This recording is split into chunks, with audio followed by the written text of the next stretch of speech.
A scientist's hand injects a mysterious substance into an egg yolk. It judders, splits, and pulses. The yolk didn't just change, it fucking came alive.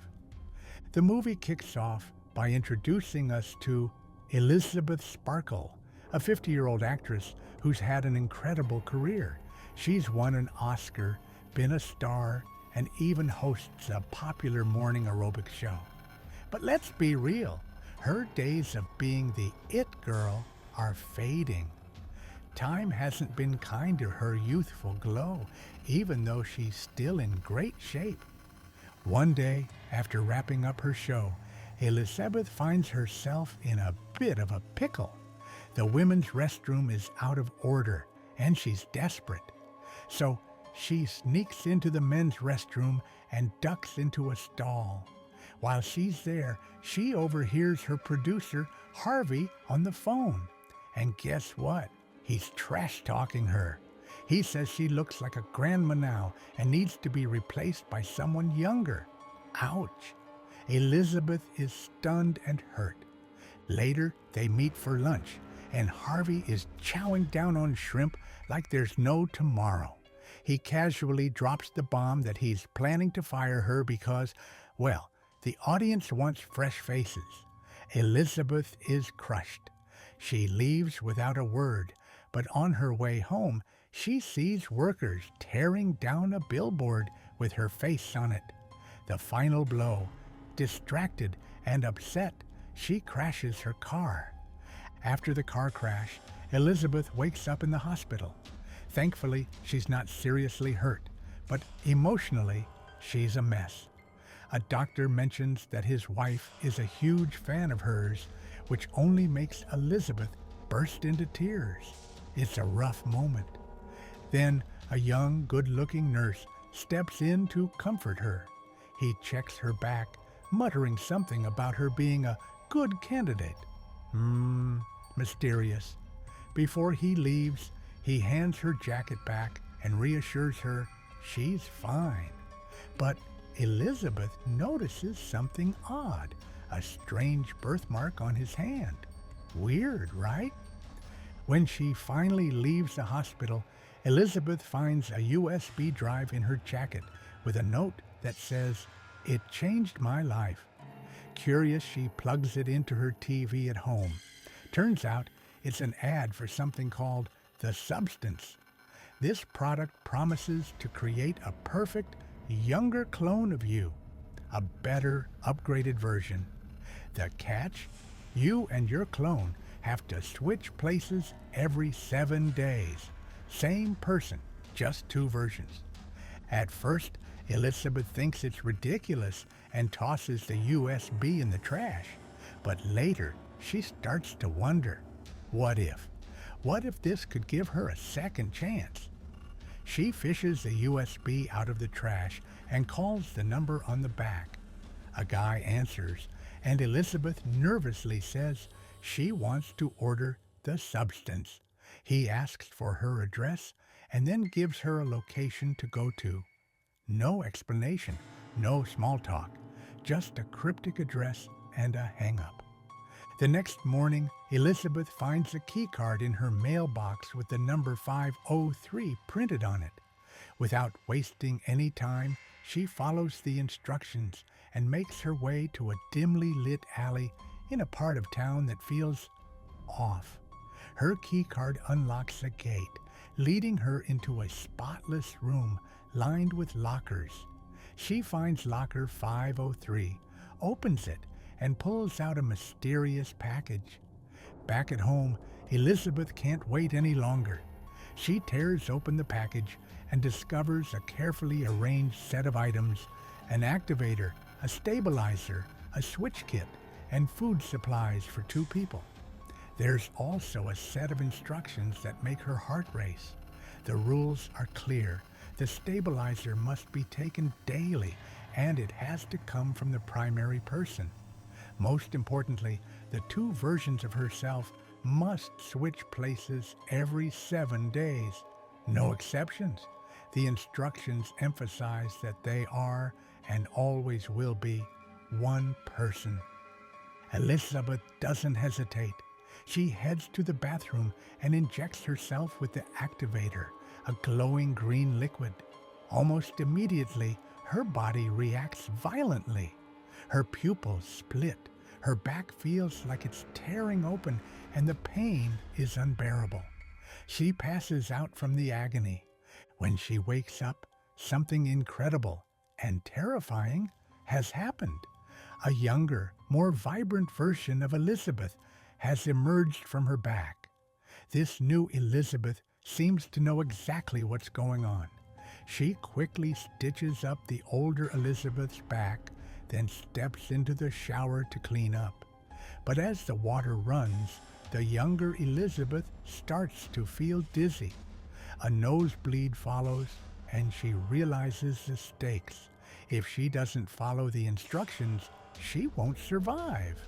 Acting fast, she extracts the stabilizer fluid from the older Elizabeth's spine and injects it into herself. Instantly, she feels stronger, more alive. The next day, the young woman stumbles across an ad in the newspaper. It's from Harvey, a producer looking for young, attractive women to join his show.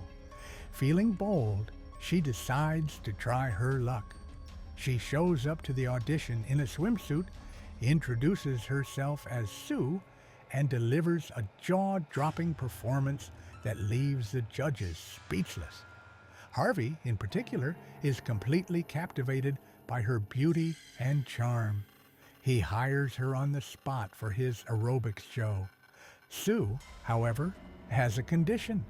She tells Harvey she can't work every other week because she needs to care for her sick mother. Harvey, who's clearly smitten and maybe a little too eager to keep her around, agrees to adjust the schedule just for her. The following day, Sue has a photo shoot, and before she knows it, her face is plastered on billboards all over the city. She spends the rest of the week rehearsing for the show and updating her wardrobe, soaking up her new life in the spotlight. But as the week comes to an end, the rules of the body switching arrangement kick in. Sue heads to the bathroom, uses the switching kit, and passes out as her consciousness swaps places with Elizabeth's. When Elizabeth wakes up, she's disoriented at first, staring at the unfamiliar face in the mirror. But it doesn't take long for her to realize she's back in her younger body, Sue's body. The next day, Elizabeth heads to work, only for Harvey to casually tell her she's been replaced. At first, she's upset, but then she discovers that her replacement is Sue, her younger self. Strangely, this gives her a weird sense of relief. From there, Elizabeth's life becomes dull and repetitive. She spends her days planning for the next switch, watching TV, and refilling the switching kit. It's as if she's lost all motivation, living only for the brief moments of fame she gets through Sue. Her life feels empty, and all she seems to care about now is holding on to that fleeting sense of stardom. After the week-long body swap agreement ends, Sue is living her best life. She's busy with photo shoots, commercials, and soaking up the spotlight. One evening, she brings a guy home, and things get heated in the living room. But in the middle of it all, Sue suddenly gets a nosebleed. She remembers it's time to switch bodies with Elizabeth, but she's too caught up in the moment to care. Instead of stopping, she heads to the bathroom where Elizabeth's unconscious body lies. Sue grabs the stabilizing tube and recklessly takes more fluid from Elizabeth's body, not thinking about what it might do. Feeling better, she goes back to her fun without a second thought. The next morning, Elizabeth wakes up to a nightmare. One of her fingers is rotting away. Terrified, She calls the operator and explains that Sue broke the rules, and now her body is falling apart. She begs for a way to fix it, but the operator coldly tells her there's no going back. He warns her that both of them must follow the rules strictly from now on, or things will only get worse. There's no cure for her decaying finger, just a harsh lesson to be more careful. Later, Elizabeth goes to a coffee shop to clear her head. While sitting there, she notices an old man staring at her. Something about him feels familiar, and then she spots it. A birthmark on his hand, just like the young nurse who treated her at the hospital. When the man accidentally drops some items from his pocket, Elizabeth sees a key card labeled 203, identical to her own. It hits her. This old man is the nurse from the hospital. The man strikes up a casual conversation, asking how she's doing. Elizabeth nervously says she's fine, but then he drops a bombshell. He warns her that their alternate versions will soon start consuming them, making it harder to remember who has the right to exist. He looks her in the eye and asks, "Has your younger self started consuming you yet?" The question sends a chill down her spine. Too scared to answer, Elizabeth bolts out of the cafe, her mind racing with fear and confusion. Over the next few weeks, Sue becomes a huge star, shooting straight to the top as the country's most beloved celebrity. Harvey tells her that the show's ratings have gone through the roof since she joined, and now the TV network wants her to host the big New Year's special in a few months. Sue is over the moon and determined to make it happen, no matter what it takes. To keep up with her demanding schedule, she starts taking more time and more spinal fluid from Elizabeth. But this comes at a terrible cost. Elizabeth begins to age rapidly, her body breaking down as if she's lived 100 years. Her hair falls out, her teeth crumble, and her body starts to decay. She tries to complain to the operator, but he brushes her off, saying it's her and Sue's problem to figure out. He reminds her that she can stop the process any time, but Elizabeth can't bring herself to let go of her younger, beautiful self. As the weeks go by, Elizabeth falls into a dark place. On the days she's awake, she drowns her sorrows in alcohol and food. Sue, frustrated and exhausted from her non-stop work, complains to the operator about Elizabeth's behavior. She argues that she needs more time for herself, but the operator calmly reminds her that balance is key. They may have two bodies, but they're still one person. One day, Sue pushes things too far. She takes a huge amount of spinal fluid from Elizabeth, storing it in tubes to buy herself more time without switching bodies. Fast forward 3 months, and Sue is living her dream life with her boyfriend, preparing for the New Year's special, the biggest moment of her career. But just as everything seems perfect, disaster strikes. Sue gets a nosebleed and feels horribly sick.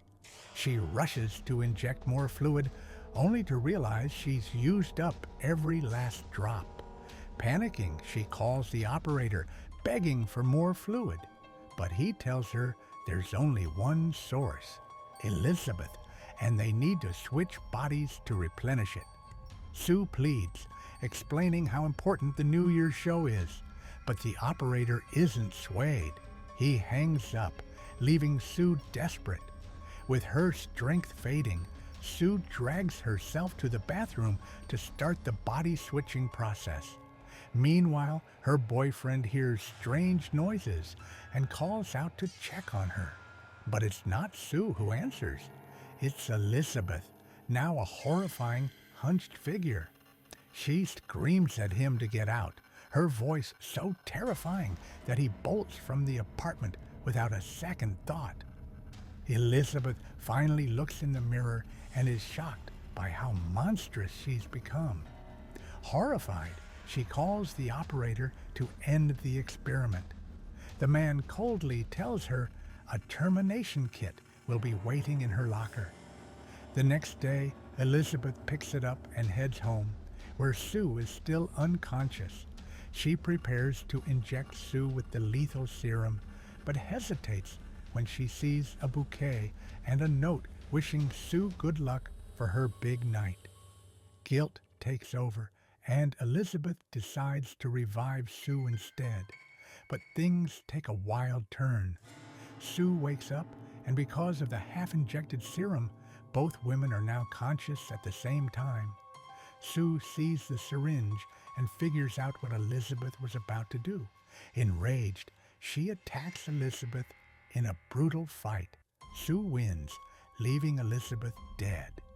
With no remorse, Sue gets ready for her New Year's Eve performance. But there's a problem. She's out of the stabilizer fluid that keeps her body intact.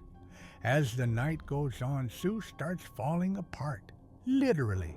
Her teeth fall out, her nails detach, and even her ear drops off. Panicking, she rushes home and finds some leftover activator serum. Desperate, she injects herself, hoping it'll fix everything. Instead, she passes out, and her body transforms into a horrifying fleshy monster, a twisted mix of Elizabeth and Sue. This creature, now called Monstro Elisasu, is a nightmarish blend of their features, with multiple eyes, arms, and Elizabeth's face sticking out of its back. Despite her grotesque form, Elisasu is determined to make it to the event. She puts on Sue's dress, cuts Elizabeth's face from a portrait, and uses it as a mask. She even adds lipstick, pierces diamond earrings into her mangled flesh, and styles her few remaining strands of hair. Then she heads to the celebration. At the event, the crowd is waiting for Sue. Instead, they're met with the terrifying sight of Elisasu, wearing Elizabeth's face as a mask. She starts speaking, but the mask slips off, revealing her monstrous face. Chaos erupts as people scream and run. One man grabs a baseball bat and smashes her head, causing it to explode in a shower of blood. But even headless, Elisasu regenerates into an even more twisted form. In the end, the mangled creature escapes the theater and stumbles into the street, where her body finally explodes. Elizabeth's face survives the blast and crawls along the ground until it reaches her star on the Hollywood Walk of Fame. As she gazes at the sky, she remembers her glory days before melting away completely. By morning, all that's left is a cracked and faded star, a sad reminder of Elizabeth's tragic downfall.